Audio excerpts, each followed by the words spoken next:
Poultry मुर्गी का वजन बढ़ाने के लिए हो रहा है एंटीबायोटिक दवाइयों से अंधाधुंध प्रयोग, जिससे मनुष्य के शरीर में पनप रहे हैं लाइलाज रोग। जी हां, आपने सही सुना। आज के समय में पूरे दुनिया भर में हर घंटे लाखों टन पोल्ट्री मुर्गी बकरी कटे और बेचे जा रहे हैं, और हम लोग सबसे ज़्यादा प्रोटीन युक्त भोजन समझकर किलो किलो महंगे दामों में खरीद कर लाकर पकाकर बड़े चाव से खाते हैं। लेकिन कोई प्रोटीन युक्त आहार नहीं है, बल्कि अपने आप को धीरे धीरे तिल तिल कर मारने की कोशिश कर रहे हैं।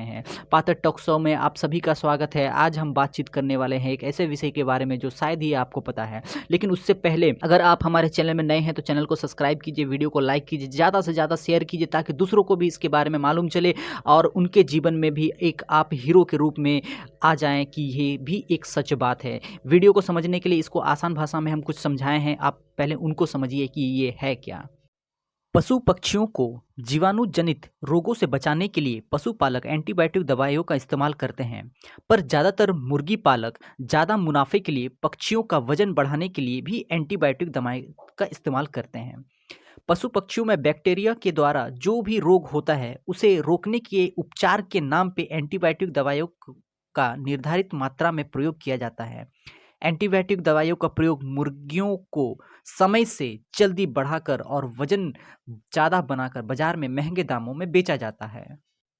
चारे में एंटीबायोटिक दवाइयों को मिलाकर पोल्ट्री और पशु पक्षियों को खिलाया जाता है, जिससे पक्षियों में प्रतिरोधी क्षमता बढ़ जाती है, यानी उससे रोग से लड़ने की क्षमता बढ़ जाती है, जिससे उसमें संक्रामक इन्फेक्शन नहीं फैलता है और उनकी बढ़वार मतलब उनका वजन जल्दी बढ़ने लगता है। किसान अभी के समय में थोक में एंटीबायोटिक खरीदते हैं और चारे में मिलाकर देते हैं, जिससे चिकन का मांस में वृद्धि होती है।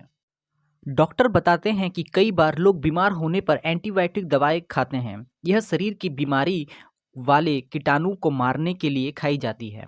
ऐसे में अगर एंटीबायोटिक दवाई जो आप खाते हैं असर नहीं करता है तो उस असर को एंटीबायोटिक रेसिस्टेंस कहते हैं, जो बार बार चिकन खाने से हम लोग के शरीर में पनप रहे हैं। मतलब अगर हम इसको ध्यान से समझे तो आप एंटीबायोटिक की बहुत हेवी डोज में चिकन के माध्यम से आप ले रहे हैं। मतलब चिकन में जो भी एंटीबायोटिक या इंजेक्शन उन्हें दिया जाता है वो भी एक तरह का एंटीबायोटिक ही है, जो उनको रोग से लड़ने के लिए बचाता है। और वही जब आप चिकन के माध्यम से आप अपने शरीर में खा लेते हैं उनको, तो इसका मतलब वो एंटीबायोटिक आप बहुत हेवी अमाउंट में ले रहे हैं और आपके पास जो भी बीमारी है जिसकी आप दवा खाते हैं वो असर करना कम कर देता है, जिससे आपको हेवी अमाउंट वाला या हेवी पावर वाला दवाई खाना पड़ता है, जो डॉक्टरी आपको बताता है कि ये आपका जो दवाई है वो बहुत हाई पावर वाला है।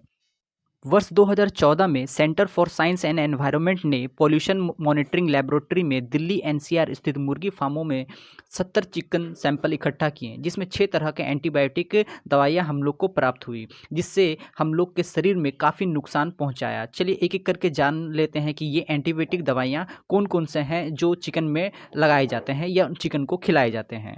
Number 1 oxytetracycline, number 2 chlortetracycline, number 3 doxycycline, number 4 enrofloxacin ciprofloxacin, number 5 neomycin, number 6 aminoglycoside.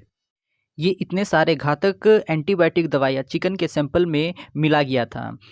लेकिन जान के रखिए ये सभी घातक जो दवाइयाँ जो एंटीबायोटिक के रूप में चिकन में लगाए जाते हैं ये सारे के सारे बहुत ही घातक है और भारत सरकार ने इसे बैन करके रखा हुआ है। आपके जानकारी के लिए मैं बता दूं कि सिप्रोफॉलेक्सिन जैसे एंटीबायोटिक दवाई भी इसके चिकन के सैंपल में पाए गए थे, जिसमें WHO ने इंसान के लिए खतरनाक घोषित कर रखा है। इसके साथ साथ एक एंटीबायोटिक और है जिसको हम लोग कोलेस्टिन के नाम से जानते हैं। कोलेस्टिन भी एक एंटीबायोटिक दवाई है जो WHO के अनुसार इसका उपयोग अंतिम रूप में किया जाना है। अंतिम रूप का मतलब है कि आपके ऊपर कोई भी एंटीबायोटिक काम नहीं कर रहा है तो डॉक्टर अपने हॉस्पिटल में ये दवाई यूज़ करता है।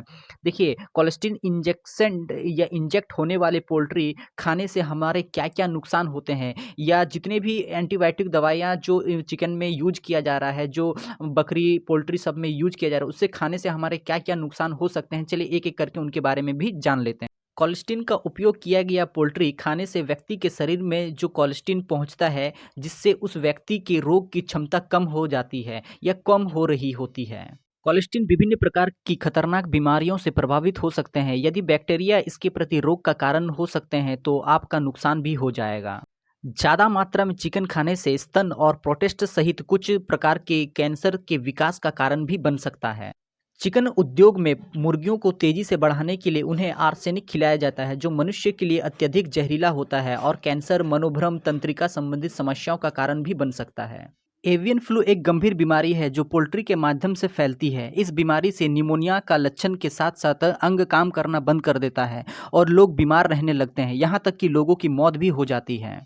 जितने भी एंटीबायोटिक के दवाइयाँ के नाम आप सुने हैं, जो भी चिकन या पोल्ट्री या बकरी में यूज होते हैं, वो सारे भारत सरकार ने बैन करके रखा है। फिर भी किसान इन्हें चोरी से चुपके से लेके आते हैं, इन्हें खिलाते हैं, इंजेक्शन लगाते हैं ताकि जल्दी से जल्दी बड़ा हो जाए। मुनाफा के लिए वो इन चीज़ों को काम करते हैं, लेकिन उससे हमारे शरीर में जो भी हानिकारक होती है उसके जिम्मेदार भी वो खुद होते हैं और हम भी होते हैं। देखिए, मैं चिकन खाने के लिए आपको मना नहीं कर रहा हूँ, लेकिन आप वही चिकन खाइए जो ऑर्गेनिक तरीके से बड़ा हो रहा है, जो घर में आप पालते हैं, उन्हीं को आप पकाइए और खाइए।